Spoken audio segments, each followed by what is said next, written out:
Bonjour et bienvenue dans cette cinquième pilule du coaching. Aujourd'hui, nous allons voir comme thème du jour les processus d'exploration, ou autrement dit les outils du coach. Alors, dans la pilule numéro 2, je vous parlais des différentes parties d'une session de coaching. Et dans la numéro 4, vous aviez l'exploration, notamment à l'aide d'outils. Voilà, c'est là qu'on se situe. C'est là que la magie du coaching opère. Peut utiliser des processus de coaching qui vont faire vraiment stimuler les idées, les ressources. D'accord? Le but, c'est vraiment d'activer des zones de votre cerveau pour créer des nouveaux chemins neuronaux pour adopter des comportements. C'est de là que tout ça vient de la PNL, voilà, la programmation neurolinguistique. Donc ces outils sont la plupart voilà, construits d'une façon à vraiment vous faire réfléchir différemment. Alors quelles catégories différentes on a?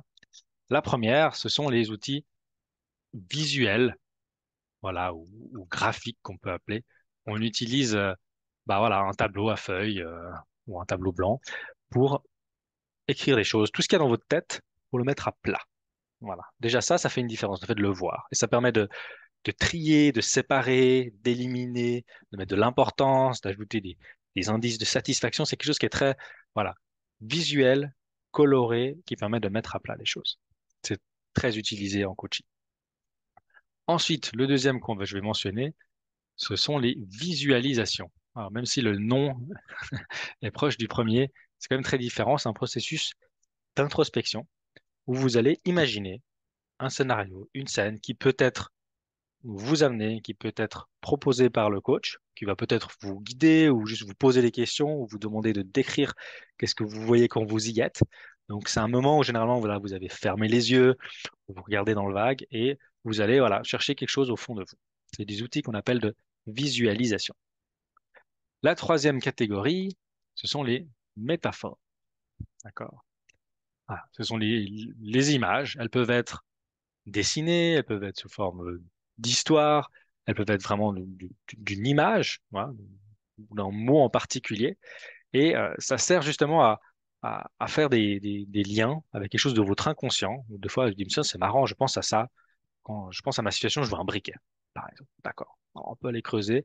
Qu'est-ce qu'il y a potentiellement derrière ce briquet?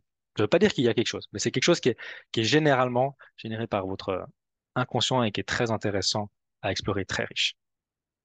Enfin, la quatrième catégorie, ce sont ce qu'on appelle les déplacements spatiaux. D'accord?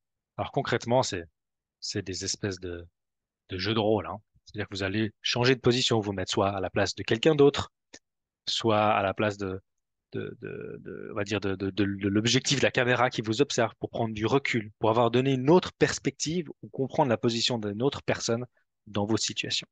Ça, c'est vraiment très intéressant aussi pour avoir vraiment un autre angle de vue. Finalement, une dernière catégorie, voilà, ça peut être une combinaison de ces différents éléments. D'accord. Euh, il y a des outils, des processus plus complexes qui les mélangent, par exemple une visualisation avec un déplacement spatial, euh, ou quelque chose, on visualise et après on va sur une partie très graphique. Il y a différents processus qui sont vraiment des combinaisons, des mélanges avec un ordre bien précis à respecter, hein.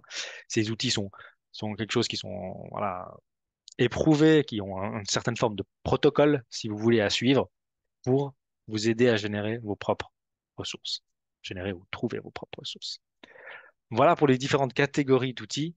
Qu'est-ce qu'il y a de principal à retenir? Alors, je dirais quelque chose qui est vraiment essentiel, c'est que même s'il y a une forme de, voilà, de protocole, comme je l'ai dit, de structure, c'est que ça reste du sur-mesure, vraiment.